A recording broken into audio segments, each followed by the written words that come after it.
Master degree complete করবো, কেউ BCS করবে, কেউ এদেশের প্রধানমন্ত্রী হবে, কেউ এদেশের মন্ত্রী হবে, কেউ এদেশের বড় বড় জায়গা কিন্তু নেতৃত্ব দিবে। তারা যে স্টাইলে মোটরসাইকেল ড্রাইভ করে, আমি ওই তাসমিনাকে দেখেছি সেই স্টাইলে তিনি কিন্তু মোটরসাইকেল ড্রাইভ করছেন। এখন দেখা যাবে ওই তিন ভাইয়ের মায়ার উপর কিভাবে তিনি আজকে এই ঘোড়দৌড় পরিচালনা করেন। ওদিকে ভিলেন স্টাইল যেরকম আমরা ওই সিনেমাতে দেখি, স্বপ্ন এক এক রকম থাকে, কিন্তু এই ফুল মিয়া ভাইয়ের কি স্বপ্ন, সেই স্বপ্নে কিন্তু তিনি রানী হয়েছেন।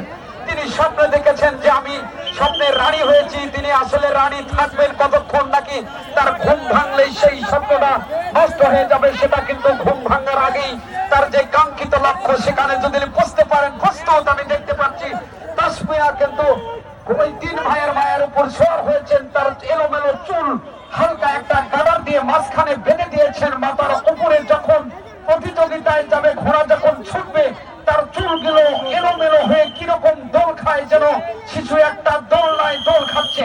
এই মাত্র যেটা বলতেছিলাম সেটা কিন্তু শুরু হয়ে গেল ফুল মিয়া ভাইয়ের। তিনি কিন্তু স্বপ্ন ঘুমের ঘোর নয়, বাস্তবে আচ্ছা যেভাবে তিনি কিন্তু আসলে স্বপ্ন, তার স্বপ্ন যেন সত্যি হয়, এটা কিন্তু আজকের হাজার হাজার দর্শক কিন্তু তাকিয়ে থাকে, দেখছেন যে স্বপ্নে তিনি রানী হয়েছেন, স্বপ্নে তিনি প্রধানমন্ত্রী হবেন, স্বপ্নে তিনি কোথায় যাচ্ছেন, স্বপ্নে বিবাহ হয়ে তিনি কি করছেন আর কি না করছেন। ওদিকে তিন ভাইয়ের মায়া কিন্তু খাড়া হয়েছিলেন, মানব কিন্তু না খাড়া হয়ে না, ঘোড়ার মালিক কিন্তু বলেছে তুমি খাড়া হয়ে না। তাসমিনা তার কিন্তু এলোমেলো চুল কি একটা দৃশ্য, এটা কিন্তু মিডিয়ার ভাইরা তারা কিন্তু ধারণ করছে যে ওই তাসমিনার যে কলা কৌশল, তার যে রণকৌশল, তার যে ঘোড়দৌড় পরিচালনার একটা স্বপ্ন, তিনি যে স্বপ্ন দেখেন, তিনি কিন্তু ভাইরাল একজন ঘোড়ছোয়ার। সারা বাংলাদেশে তার কিন্তু একটা সুনাম অক্ষত রয়েছে। এবার কিন্তু পিছন থেকে আবারও কিন্তু ধাওয়া করেছেন। ওদিকে স্বপ্ন ফুল মিয়া ভাইয়ের যে স্বপ্ন, সেটা কি হবে সেটা কিন্তু ফুল মিয়া ভাই আগেই নির্ধারণ করেছেন। এটা কিন্তু একটা গেম খেলার মতো আমার মনে হচ্ছে। কি হয় একবার, কি হয় আরেকবার, পিছনে কখনো সামনে টাকাই বলে প্রতিযোগিতা। আবারও কিন্তু দাঁড়িয়ে গিয়েছে ওই মারুফ এবং তাসমিনা, কিন্তু তারা এলোমেলো চুল উড়িয়ে সামনে যাওয়ার চেষ্টা হচ্ছে। মারুফও কিন্তু ছাড়েননি স্বপ্ন কিন্তু ফুল মিয়া ভাই দেখেছেন। তিন ভাইয়ের মায়া কিন্তু ছুটেই যাচ্ছেন। তাসমিনা কিন্তু আবারও সেই ঘোড়াকে কন্ট্রোল করার চেষ্টা করছেন।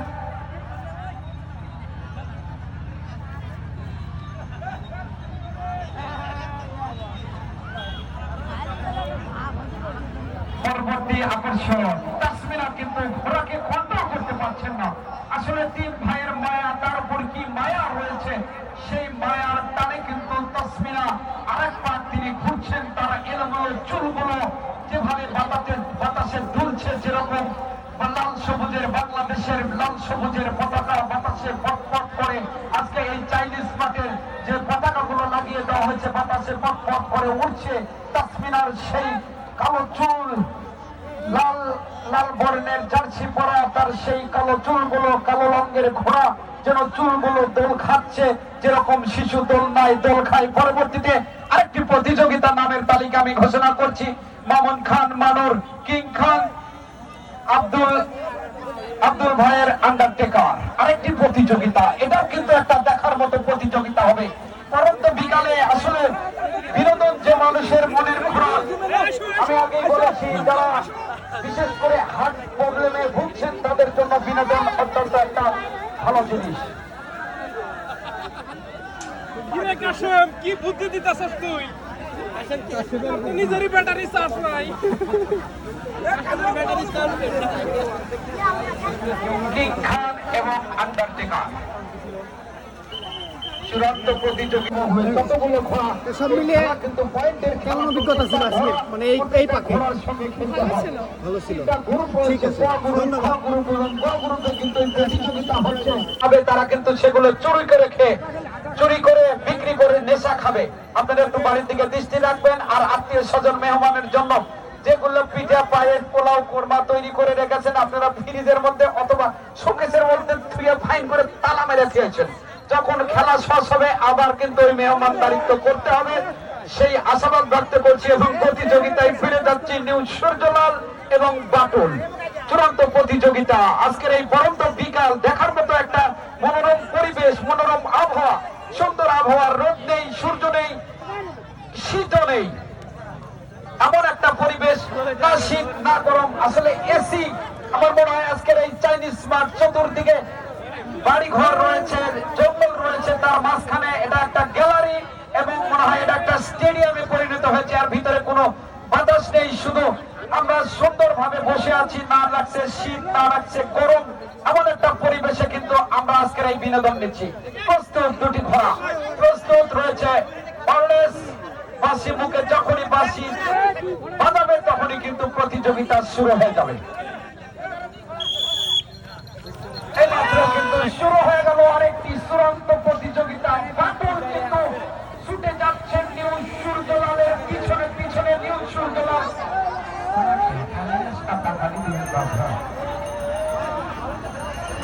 এর মধ্যে কি মিষ্টি দিচ্ছেন? ভালো করছেন, আপনার ডায়াবেটিস, আমি মিষ্টি খাই, আপনি জানেন না। আমি দেখতে পাচ্ছি আসলে যেখানেই ঘোড়দৌড় প্রতিযোগিতা থাকবে, বিশেষ করে সুগাটের যুব সমাজ, তারা কিন্তু আর বাড়িতে বসে থাকতে পারে না। সুগাট ইউনিয়ন ছাত্রলীগের সহসভাপতি আব্দুর রহমান এবং সুগাট ইউনিয়ন স্বেচ্ছাসেবক লীগের অন্যতম নেতা মিঠু, তারা কিন্তু এই খেলা দেখার জন্য ছুটে এসেছেন। সন্ধ্যা প্রতিযোগিতা চলছে। বাটুল ছোট্ট একটি ঘোড়া পিছন থেকে কিন্তু ধাওয়া করেছে, সামনে ওঠার চেষ্টা চালিয়ে যাচ্ছেন। কি হয় শেষ পরিণতি দেখা যাক। এই নিউ সূর্যলালকে নিয়ে কিন্তু অনেক কথাই বলা হয়েছে। সূর্য কিন্তু একদম পশ্চিম আকাশে ঢলে পড়েছে, সূর্য কিন্তু মেঘের আড়ালে ঢেকে গিয়েছে, কিন্তু এই নিউ সূর্যলাল সে কিন্তু ঝকমকে হয়ে সকালবেলায় যেরকম পূর্বের দিকে শীতের দিনে তাকালে যে আমরা দেখতে পাই।